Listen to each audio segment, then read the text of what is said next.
NASCAR Coast to Coast here on the Motor Racing Network, presented by Whelen Engineering and also brought to you by Hercules Tire. I'm Hannah Newhouse, joined by my co-host Kyle Rickey each and every week, where we bring you short track racing across the country. And this past weekend, that racing happened to be, well, more in my backyard than your backyard, Kyle Rickey, as the Cars Tour wrapped up their 2021 season campaign at the South Boston Speedway. Before we talk about those results, though, I want to talk a little bit moving forward for the Cars Tour in 2022. This season, they're scheduled 13 late model stock races, 8 super late model races. Pro late models, Kyle, now on the schedule, will be taking the place of the super late model division next season. Yeah, and this is a change that I think we've been expecting for quite some time.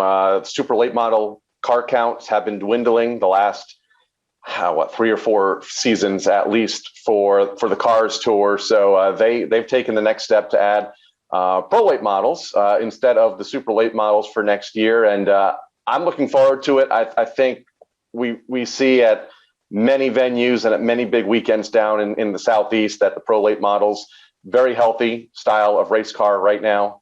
And I think they'll be very successful with the Cars Tour and a healthy schedule as well. 12 dates for next season to go along with 15 for late model stock cars. They open up in early March at Caraway. They close the season in November at Caraway. Pack your jackets for those events. But I'm looking forward to it. A very diverse schedule and at least one new racetrack as well. Yeah, and of course, a lot of the folks that do run pro late models are going to come from the super late model side of things. You know, that those are interchangeable. And I think, this could branch into a whole nother conversation about the health of super late model racing, where you're kind of seeing this change of people are not points racing in super late models anymore. They are money racing. You're seeing your folks like your Steven Nasseys, your Bubba Pollards that are chasing big money checks in super late model racing because that's available right now. So to allow the folks that can't go points or, big money racing, but can go run the pro late model races and create a points fund that's worth it, good payout. I think that's a great move on behalf of Cars Tour, and I'm really looking forward to, kind of seeing how that plays out next year. Before we get to next year, though, again, South Boston this past weekend, the Autos by Nelson, 250 at South Boston. Unfortunately for the super late models, again, scheduled over with the Winchester 400. We'll get to that a little bit later. So not the car count I know they were hoping for. The points battle was between Matt Craig and Carson Kvapil. Points battles in both divisions, actually. Only about 3 points separating the two, with Matt Craig leading going into the event. Kvapil in a must-win situation. I mean, he literally had to go in and sweep qualifying, lead every lap, and win the race to win the championship. Like, that is what was put on his shoulders. And Kyle, he managed to do it. Like, what a way to just close the season. Yeah, that was the only option if you wanted to win the championship. I think it was, 8 points. He was 8 points down going into the event over Matt Craig. Matt struggled. Carson had a perfect day, maximum points, led every lap, won the pole, got all the bonus points he needed to get along with winning the race, and was able to pick up the final super late model championship for the Cars Tour. So we'll talk to him here in just a little bit. Yeah, looking forward to talking to Carson. Also, the late model stocks crowned their champion as well. Following their race, 1 point was separating Caden Honeycutt and Bobby McCarty. McCarty with the lead going into that. That was definitely a little bit more intense. The race itself was as well. A lot of cautions plaguing the field. Caden Honeycutt had to maneuver his way through plenty of those, having started outside of the top 10 in qualifying. McCarty, though, another dominating performance, led pretty much every single lap, would go on to win his 3rd Cars Tour championship. Caden Honeycutt, though, coming home in the 7th spot, not quite enough. But honestly, I feel like part of the storyline here too, Kyle, was 2nd and 3rd. Daniel Silvestri and Connor Hall kind of turning heads in this last race in the Cars Tour. Yeah, both running well, staying consistent in the top 5 for the entire event. Mason Diaz also getting a top 5 run. You talk about the cautions. There were a lot of cautions, I think double digits, but you get that with car count. And the late models, you talk about the health of late model stock car racing on the Cars Tour. You started, I think, 25 or 26 cars.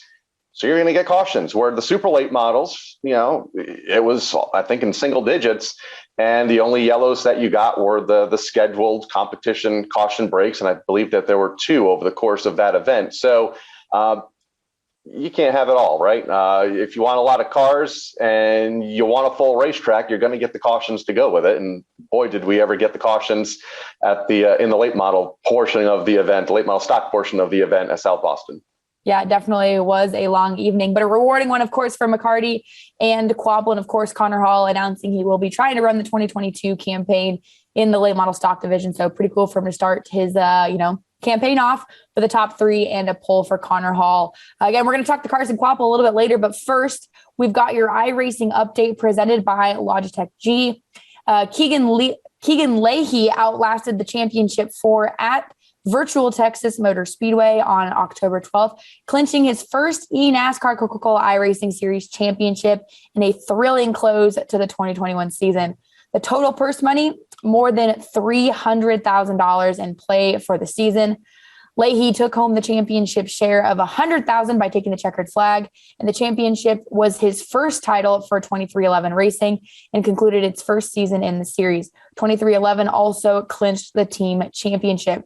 You can go to iRacing.com for all the latest news, featured videos, and more on the world of iRacing. This iRacing update is brought to you by Logitech G. We'll talk to Carson Kvapil after the break. Whelen Engineering, a global leader in the emergency warning industry, designs and manufactures reliable and powerful warning lights. Whelen also produces white illumination lighting, sirens, controllers, and high-powered warning systems for automotive, aviation, and mass notification industries worldwide. Every part of every Whelen product is proudly designed and manufactured in America and is tested on-site to meet the toughest industry certifications. Whelen Engineering, a global leader in the emergency warning industry, trusted to perform since 1952. Gamers, start your engines. Meet the next generation of racing wheels. The award-winning Logitech G design is re-engineered to dial into your game physics, delivering unprecedented realism. Feel every shift, drift, and hairpin turn like never before. Our latest innovation in force feedback technology connects directly to endgame simulation engines and physics to produce higher fidelity, real-time responses. Through design, engineering, and the love of driving games, Logitech G takes racing simulation to another level. Go to logitechg.com. Welcome back to NASCAR Coast to Coast here on the Motor Racing Network. We talked about the Cars Tour wrapping up their 2021 campaign over the past weekend. Carson Kvapil had a lot on his shoulders going into that race weekend. He joins us now on the guest line as the Super Late Model champion. First off, Carson, thanks for joining us and congratulations on that championship. Yeah, thank you. That's pretty cool. You had a lot going into the weekend. Pretty much a must-win, must-sweep scenario for you. Before we break down the race itself, how nervous were you going into South Boston this past weekend? For me, I shouldn't say I didn't expect to win the championship, but I knew it was a long shot, and I knew we just had to go out there and try to perform our best, try to win the race. And really, if we were in the opportunity to win the championship, then that's a plus too. But I was nervous, especially after qualifying. I was like the first one to qualify, and I put down not a good lap, I didn't think. And Craig was like the last one, so I had to wait like the whole qualifying for him to go. And my heart was beating out of my chest whenever he put his second lap down, and it was like a half tenth slower. And that basically is what won us the championship. So I was really, really nervous. A maximum point event for you, something that you needed to do, as Hannah mentioned. You said it was a long shot going in. At what point, and you might have just answered it, at what point does it not become a long shot? Is it after qualifying where suddenly it's no longer a long shot and you realize, hey, we got a shot at this? Yeah, I knew we just had to get past qualifying, because I think we always have raced better. I think we had like 3 wins going into this weekend and like 1 pole. So we'd always raced better, and I knew that we literally had to get the pole to even have a shot at winning the championship. So that put a lot of pressure on me, just because usually we don't qualify up front, but we were able to this weekend. And after that, I still was nervous, because I figured that Craig was going to be really, really good in the race. And if he led 1 lap, then I kind of put myself back if he led a lap. So after qualifying, I knew I still had a chance, but we were really good in the race, so it worked. And I had the opportunity to be standing there in qualifying, and I wish everyone could have seen just the, okay, we got the pole from you. And I know I talked to you. You didn't feel all that confident about your car kind of going into the race. I talked to your crew guys, though, actually quite a bit throughout the race. And it seemed like every time Matt Craig would come down pit road during those cautions and we were seeing, parts and pieces go flying on that car, what was the radio communication like, between your spotter, your dad? I know he was on the roof of your guys' hauler pacing. He probably put a little donut in your guys' hauler from how much he paced. What was the communication like on when you guys kind of knew during the race? I don't think he has anything for us. So right away, at first I got really scared because he got from a bumper. I got on lap 1 and I knew all he had to do was lead a lap. So, but then once I was about 5 laps, I was able to get away from him and really run away. And all I had to do was get out to a few car links and then I could just match his lap times. I was waiting for near the end. I was kind of nervous about a late race charge because he'd come in and really worked on his car. And we weren't able to do that because we had to lead all the laps. But it never happened. So that was really, really good. I figured he'd have a late race charge, though, considering he got his stagger more close and Panhard bar and stuff changed. But we were just good enough. I think the car was really good. You said in your post-race interview that to have success in a super late model, you have to be darn perfect or pretty darn close to being perfect. How difficult is it? Because you had, for all intents and purposes, a perfect day the other day. Yeah, that's the only other time that's ever happened for us. Clean sweep, lead all the laps, get the pole win was Nashville. But I just knew that everything had to be perfect, and it ended up being. So that was really good, and it worked out really, really good. I want to go back to, I got the chance to chat with your dad after the championship celebration. We talked about your journey up through outlaw carts into late models, all of that, and now being crowned a super late model champion. What is the dynamic like working with your dad on your car? Because I had the opportunity to race with my dad, and when I tell you we were at each other's throats, I think more than we were working well together, but at the same time, it was memories that I wouldn't change for anything. What is that dynamic like between you and your dad, who's also a racer himself? Yeah, we for sure get mad at each other a lot too, especially me and him versus him and my brother. My brother kind of stands back. He doesn't really do much, but me and him start getting each other. It's really fun. And other than that, I mean, you'll have that stuff. I mean, that's part of it, but we just have a lot of fun. I mean, it's me and him in the shop every day, and a volunteer guy of ours. He's been working on 4 late models and a few outlaw carts. So we get to hang out a lot and get to learn a lot of his tricks and stuff, how to work on the race cars. So I've learned a lot from him. I enjoy it. We talked earlier, Hannah and I, at the top of this show about this being the final super late model championship for the Cars Tour. You claimed it. Bittersweet at all, knowing that it's the final one? Yeah, for sure. I mean, I really hate it. These super late models are going away down here. I mean, we can still go run Florida and stuff, but there ain't nothing like showing up with 600 horsepower at Hickory. I mean, they're really hard to drive around here. So, I mean, it's cool being the last one and all, but really, hopefully someone can fire up a 4-barrel series around here and we can go run, because super late models are just way too cool not to be able to run. But we'll adjust to the pros and run those too. Just hopefully they don't completely fade away down here. And that kind of preludes the next and final question here for you. You're at GMS Racing right now, kind of part of this Driver's Edge program. You'd mentioned running the pro late model. What are your kind of plans for 2022, if you can share any yet? And if you can't, kind of what are the goals? What is the path you're wanting to take? Well, there's really not much to share. I don't really know. I mean, we're going to run we're going to run some of our super late model stuff up in Wisconsin, maybe Florida. It's pro late model stuff in the Carolinas. Maybe some, honestly, that's really all that's planned. Really all I can say, because there's really nothing else, but hopefully I'm running the junior motorsports late model a few more times before the year's over. Not sure if anything's going to go on next year, but if so, then that would be awesome. But all I can say for sure is just our family pro and super stuff. Well, it's been so cool to watch, of course, your success through the outlaw carts up into the late models. Now, of course, the super late model champion. Again, Carson, congratulations. And we look forward to, watching the rest of the year as you get to race that junior motorsports car and, of course, next year as well. Yeah, thank you. Again, guys, Carson Kvapil, your 2021 Cars Tour Super Late Model Champion.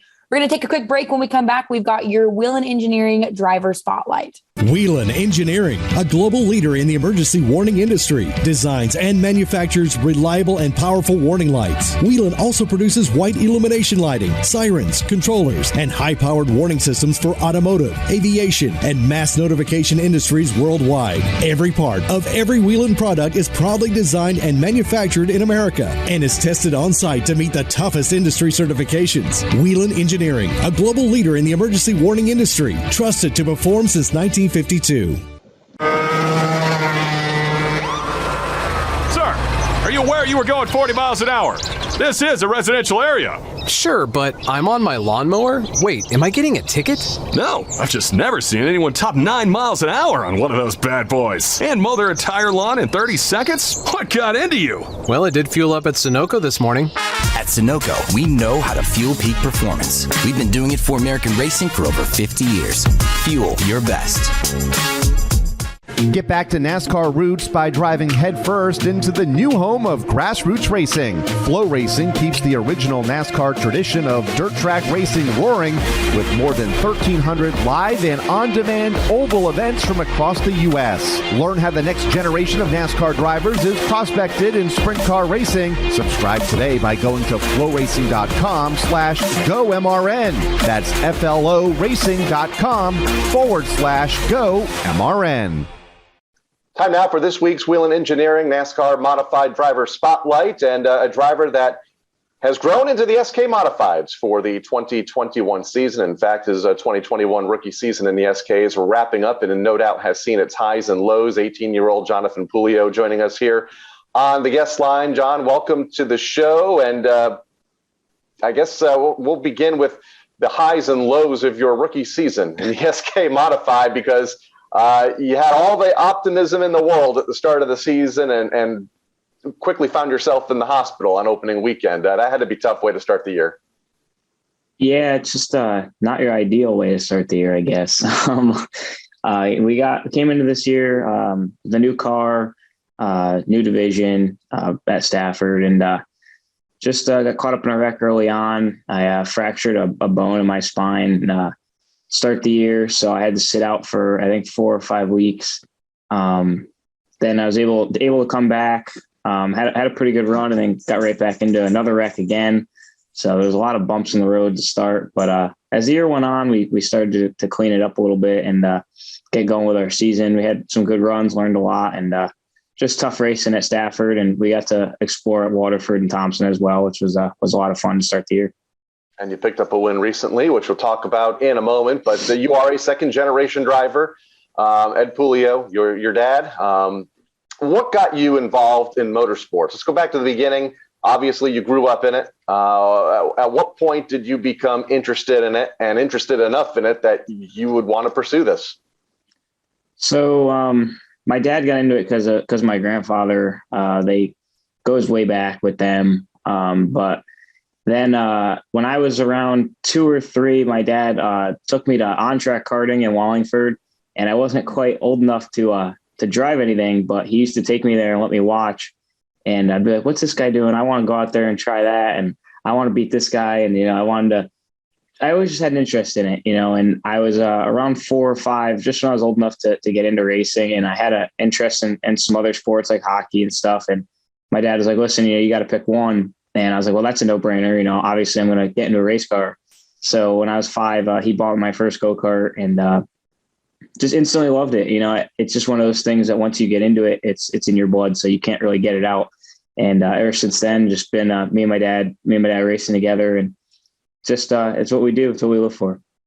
A lot of karting options up here in the Northeast, and I feel like everybody that we talk to that runs at Stafford on a weekly basis in a modified seemingly comes from either the Monday night program at Stafford, the Wild Thing Karts program, or the Pomfret Speedway. What did your karting career path look like? Well, the Waterford Speedway used to have this this little division called the SXR division, and not a lot of people actually knew about it, but it was just they weren't really like pedal carts. Like they had like a handlebar on them, and they were just $500 for the cart, and it was like $10 to buy in a week. So it just got your experience in. And then after I was done with that, I moved up to the Bandoleros, the INX Bandos at Waterford, and I ran those for a few years. And then I moved to the dirt flat carts at Nutmeg, ran those for a few years. And while I was doing that, I heard about the Wild Thing carts at Stafford, and my whole goal was to ultimately end up at the big track at Stafford. So I figured, let's get used to the pit area. Let's get used to that stuff. So my dad got me in there. We actually bought our cart from Marcello Rafano, who I race against now in the SK Modified. So my other cart was actually from Brian Narducci. So it was a little circle that helped each other. We all moved up together. So it was pretty fun. A small, tight-knit family, no doubt. And it's fun to see the kids, I guess you're still kids, but when you were really young, start on Monday nights and kind of make your way up through the ranks. So you go from the short track at Stafford in the carts to the big track. What's that transition like? And what was it in? Did you go right to an SK Light Modified? Well, I ran, after the carts, I ran legend cars a little bit all over, and I actually ran them on the little track at Stafford. I only did one race. They only ran one more year, my rookie year, and I ran the Sizzler. And I always just wanted to get out on the big track. So as soon as we were done with the legend cars, I moved up to the SK Lights at the Waterford Speed Bowl. And on, I think it was July 8th, we had an off week, and my dad's like, let's take the car to Stafford. And I was like, all right. And we were having a really good year at Waterford, and I moved up to Stafford for that 1 week, and it was just stuff I've never seen before. It was crazy.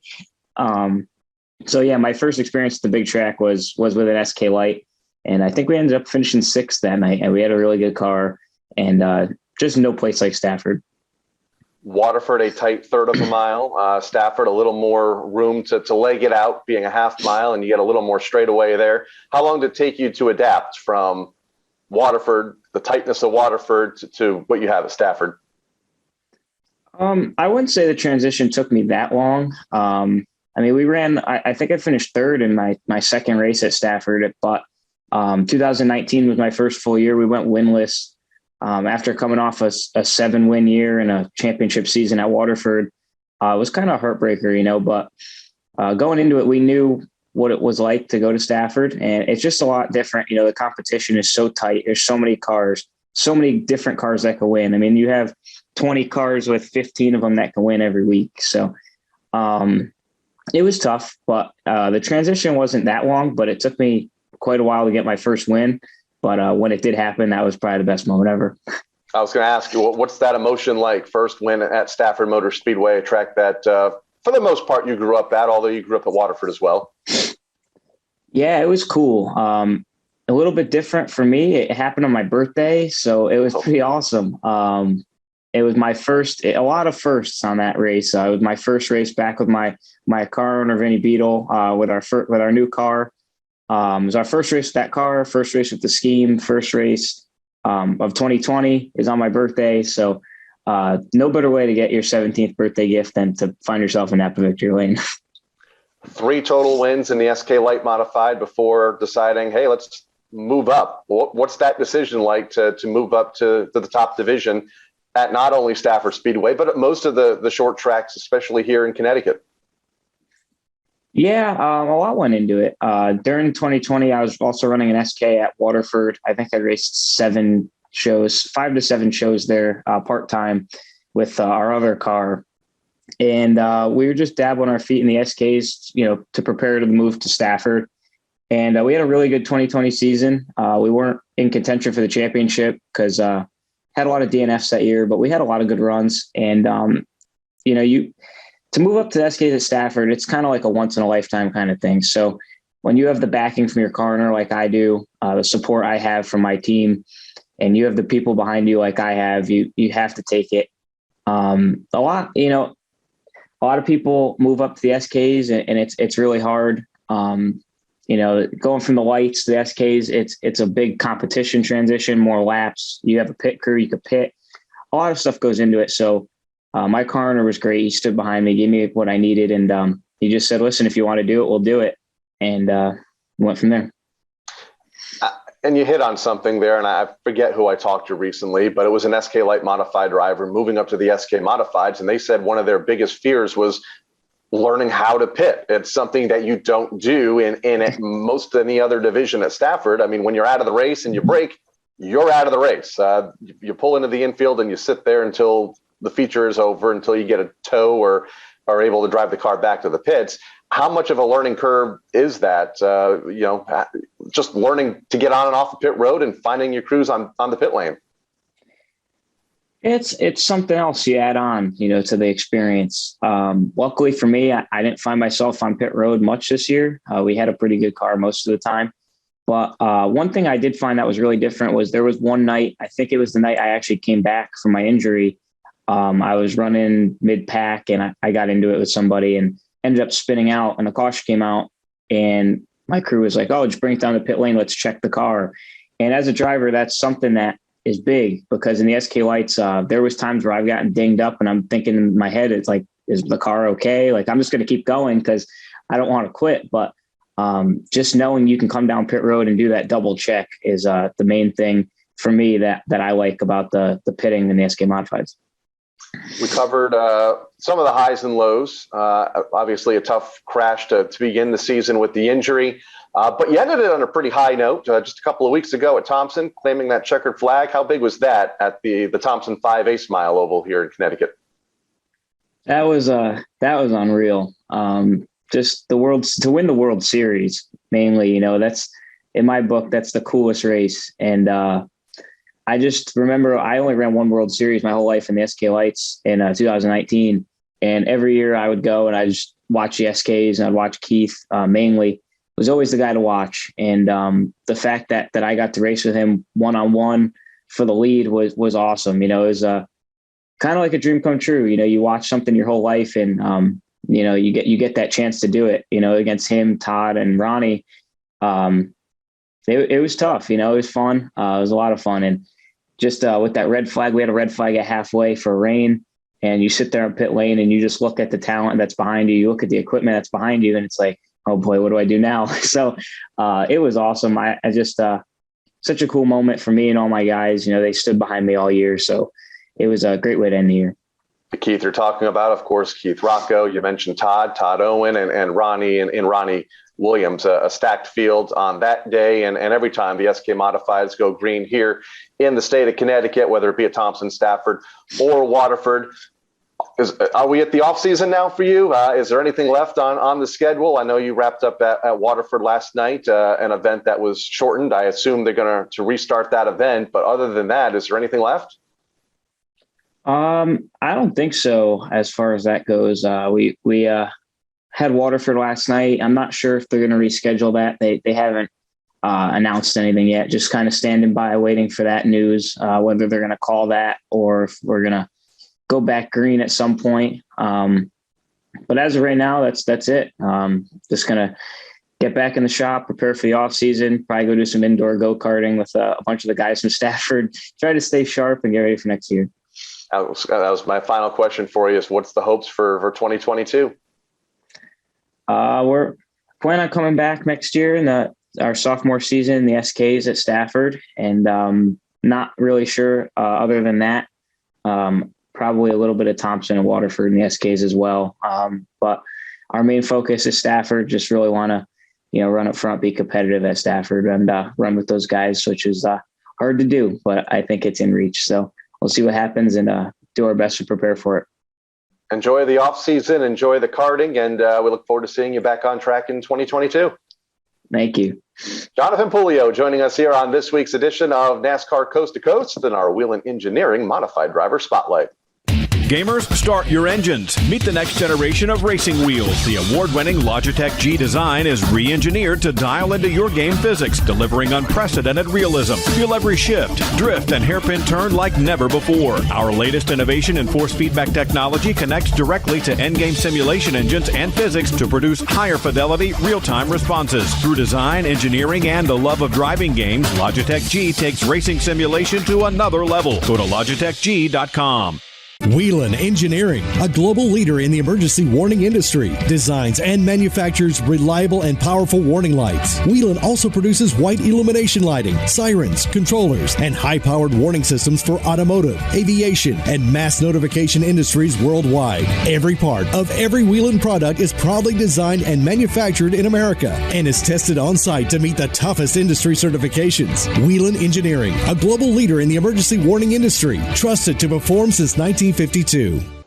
Citywide to countryside, whatever you drive, wherever you go, Hercules has the value, selection, and industry-leading warranty to get you there, no matter where the road takes you. Go to HerculesTires.com.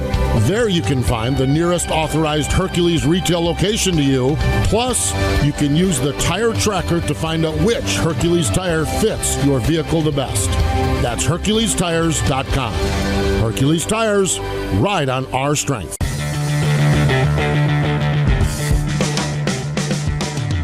Over the past weekend, one of the biggest super late model races that took place at the Winchester Speedway, the Winchester 400, which, Kyle, we always kind of expect there's some sort of drama that always drums up throughout this long race. Well, this time the drama coming to the checkered flag in the Winchester 400. Hard to believe it was the 50th running of the race, and an event that saw 13 cautions, 2 red flags. JB Crabtree flipped, I believe, in turn number 1 midway through the event. But yeah, coming to the checkered flag, you had old tires versus new tires. Jack Smith, old tires. Sammy Smith, new tires. Contact on the back straightaway sent Jack into the outside wall. They move. The caution flag comes out. They don't come to the checkered flag. They move Sammy Smith back to the last car on the lead lap, which I think there were only 4 at the time. 2-lap shootout. Jake Garcia is the race leader. Drives up into the outside wall in turn number 2 on the restart, and pretty much opens the door for Sammy Smith to zip on by, take the lead, and ultimately take the win. Led 174 of the 400 laps en route to the win over Stephen Nasse, who finished in the 2nd spot. So a great racetrack. I love Winchester Speedway. I remember watching that place as a kid during the old Saturday and Thursday night Thunder shows with midget and sprint cars. It scared me back then. It would probably scare me now with stock cars, but a great historic venue in the world of short track racing, and another classic battle to the finish last Sunday in the Winchester 400. And that race live on MAV TV, one of the first times that we've seen short track super late model racing live on network television in quite some time. Hopefully that trend continues. Cool that it was the 400. They got that opportunity this upcoming weekend, though. We finally crown a ARCA Menard Series champion. The season started 9 months ago when Corey Heim won the season opener at Daytona. Most of the summer, Kyle, we covered the points battle, how close it was, flip-flopping back and forth. Unfortunately for Corey Heim, all Ty Gibbs has to do is start the race on Saturday afternoon, the 25-car field, to be able to clinch that championship. Yeah, the last 5 events of the season or so, Corey has fallen off the pace just a bit. You mentioned they flip-flopped the lead, I think, about every race throughout the summer months, June, July, and it was the last 5 or so events that Corey has really fallen off pace, but just 25 cars on the entry list. Still a good, healthy field for the finale, but for Corey to have a shot, they needed at least 29 30 cars and for Ty to have some early race difficulties. And it doesn't look like that's going to happen with 25 cars. So all Ty has to do is start the event. He'll be the 2021 ARCA Menard Series champion to go along with all the other accolades this year, including the Sioux Chief Showdown that he picked up a couple of weeks ago at Salem. And the CGS 4 crown, I think is what it was called. Again, Kyle, there's a race within a race within a race. And just to throw a little bit more complicated math, if you're going to be watching on Saturday, Ty Gibbs still has a chance to lose the Rookie of the Year to Corey Heim. So Corey Heim can win Rookie of the Year, but not the championship. Good luck. I hope everyone has their calculators. MAV TV, Track Pass, and MRN on Saturday at Kansas. 7 p.m. At 7 p.m. It's going to be a good one. We'll have hopefully your championship winner, so Ty Gibbs, next week here on NASCAR Coast to Coast. We want to congratulate Carson Kvapil once again on his championship. We'll cover it all next week here on NASCAR Coast to Coast. I'm Hannah Newhouse for Kyle, Rickey, and producer Craig Moore. We'll see you next week.